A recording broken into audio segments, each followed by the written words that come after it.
Welcome to గరం గరం బెజవాడ రుచుల్లో. ఈరోజు మనము ఫిష్ కర్రీ చేస్తున్నాం అండి. ఫిష్ కర్రీ ఎలా చేయాలో చూద్దాము. ఫస్ట్ నేను ఈ ముక్కలకి కారం, ఉప్పు, పసుపు పట్టించేస్తున్నాను.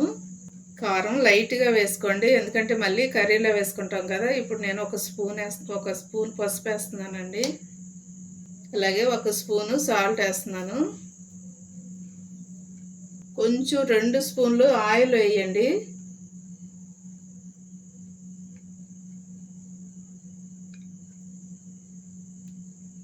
ఆయిల్ వేసి ఇవంతా కూడా ముక్కకి ఇలాగ పట్టించేసేయండి. కారం, ఉప్పు, పసుపు, ఆయిల్ అంతా కూడా ఈ ముక్కలకి బాగా పట్టించండి. చూడండి, ఇలాగా పట్టించేసి మనం పక్కన పెట్టేసుకుందామండి. ఇప్పుడు కూర ఎలా చేయాలో చూద్దాము. చూడండి, ఈ చేపల కూరలోకి మనము ఇవన్నీ కూడా మిక్సీ పెట్టుకున్నాం. కొంచెం చూడండి, వెల్లుల్లిపాయలు ఒక పాయ వేసాను, అలాగే 2 టమాటాలు వేసానండి, అలాగే ఒక ఉల్లిపాయ వేసాను, కొంచెం అల్లం వేసానండి. ఇవన్నీ కూడా మనం ఇప్పుడు మిక్సీ పట్టుకుందాం. కళాయి పెట్టుకుని తగినంత ఆయిల్ వేసాను. మీరు కూడా చేప ముక్కలను బట్టి ఆయిల్ వేసుకోండి. ఇప్పుడు ఆయిల్ హీట్ ఎక్కిందండి. నేను ఉల్లిపాయ ముక్కలు ఒక చిన్న ఉల్లిపాయ తీసుకున్నాను, సన్నగా కట్ చేసి పెట్టుకున్నాను. అవి వేసేస్తున్నాను దీనిలో. అలాగే కరివేపాకు కూడా వేసేస్తున్నానండి.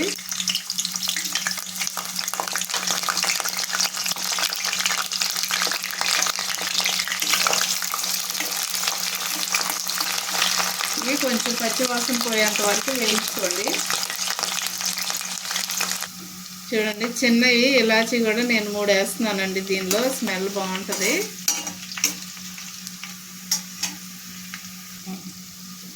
మిక్సీ పట్టుకున్నాం కదండి ఇందాక, అది దీనిలో వేసేస్తున్నాను.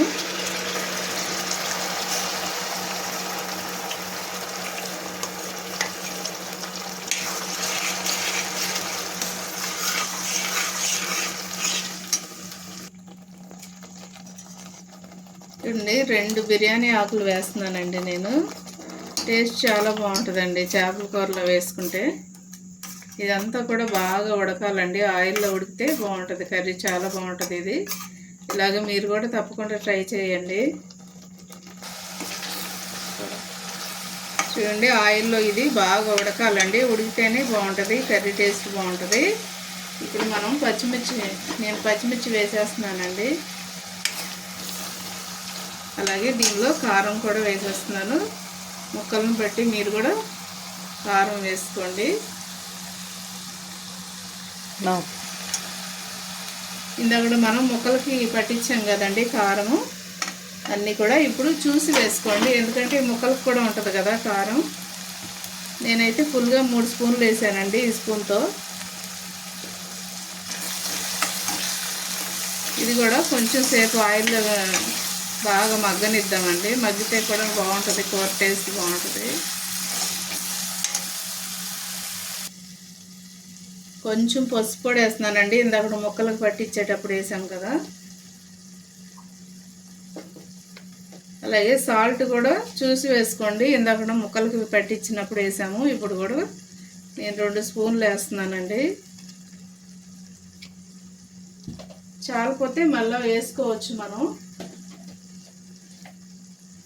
ఒకసారి వేసామనుకోండి ఉప్పు ఎక్కువైపోయిందంటే కూర బాగుంది. ఇప్పుడు నేను ధనియాల పొడి వేస్తున్నానండి. ఇదిగోండి, చిన్న స్పూన్తో 2 స్పూన్లు వేసాను.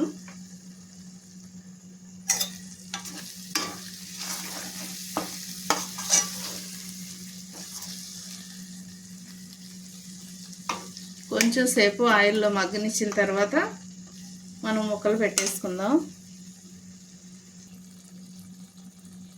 ఇప్పుడు నేను చేప ముక్కలు ఉన్నాయి కదండి ఇందాక కారం అన్నీ పట్టించి పెట్టాం కదా, అవి ఇప్పుడు దీనిలో పెట్టేస్తున్నాను.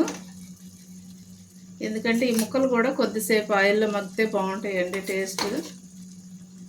ఇలా ముందుగా కారం, ఉప్పు పెట్టడం వల్ల ఏంటంటే ఇవన్నీ కూడా ముక్కకు పట్టి ఇది తినేటప్పుడు కూడా చాలా బాగుంటుంది, టేస్ట్ బాగుంటుందండి. అందుకే ఇలా పెట్టాను నేను.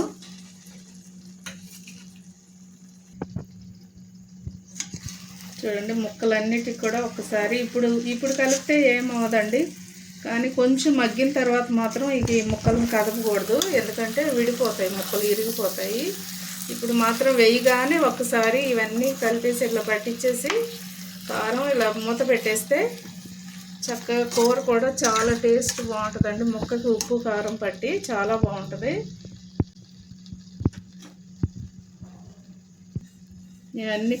అన్నీ ఇలా పెట్టేసేసి మూత పెట్టేస్తున్నానండి. జస్ట్ ఒక 3 నిమిషాలు ఇలాగ పెట్టేసిన తర్వాత మళ్ళీ చూద్దాం మనం. చూడండి ఇట్లా చక్కగా ఆయిల్లో బాగా మగ్గిపోవాలండి. మసాలాలన్నిట్లో కూడా ఇలా నీట్గా మగ్గిపోతే కూర చాలా బాగుంటుంది. చూడండి ఆయిల్ పైకి తేలుతుంది కదా, ఇలా ఆయిల్ పైకి తేలాలండి. తేలితేనే కూర బాగుంటుంది. చూడండి ఇప్పుడు నేను చింతపండు పులుసు పోస్తున్నానండి. ముందుగానే కొంచెం చింతపండు తీసి పక్కన పెట్టుకున్నాను. ఇది బాగా పిసికి గుజ్జు తీసి దీనిలో పోసేయాలి. మనం పులుపు చూసి వేసుకోండి మీరు ఒకసారి, ఎందుకంటే మనం ఒకసారి పోసేసామనుకోండి పులుపు ఎక్కువైపోయిందంటే కూర అస్సలు బాగోదు. ఎప్పుడైనా చేపల కూరలో అన్నీ చూసి వేసుకోవాలి. మనం పులుపు ఉప్పు కారం అన్నీ కూడా చూసి వేసుకోవాలి.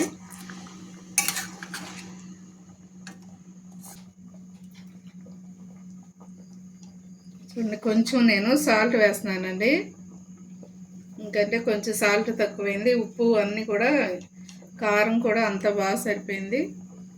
సాల్ట్ మాత్రమే చాలలేదు వేసాను. ఒకసారి ఇలా కలిపేసుకొని మూత పెట్టేద్దామండి.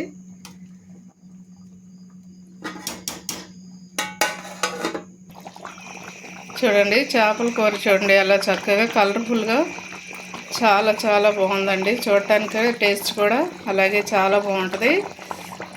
చూడండి అందరు కూడా ఇలాగే ట్రై చేయండి అండి. చేపల కూర చాలా రకాలుగా మనం వండుకోవచ్చు కాబట్టి ఒక్కోసారి ఒక్కొక్క రీతిగా మనం వండుకున్నామంటే అన్ని టేస్ట్లు కూడా చూడొచ్చు.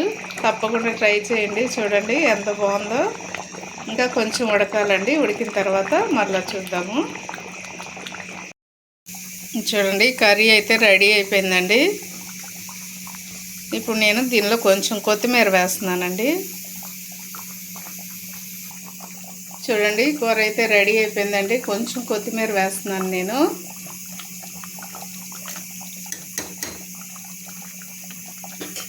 కొంచెం కొత్తిమీర వేసుకొని జస్ట్ 2 నిమిషాల నుంచి దించేద్దామండి. చూడండి నేను కూర అయిపోయిందండి, కట్టేస్తున్నాను. మీరు కూడా ఇలాగే తప్పకుండా ట్రై చేయండి. చాలా చాలా టేస్ట్గా ఉంటుంది. చూడండి ఎంత కలర్ఫుల్గా ఉందో, చాలా బాగుంటుందండి. తప్పకుండా ట్రై చేసి నాకు కామెంట్స్లో పెట్టండి. అలాగే మా ఛానల్ని మర్చిపోవద్దండి. గరం గరం బెజవాడ రుచులు. సబ్స్క్రైబ్ చేయని వారుంటే సబ్స్క్రైబ్ చేయండి, షేర్ చేయండి, లైక్ చేయండి. Thank you.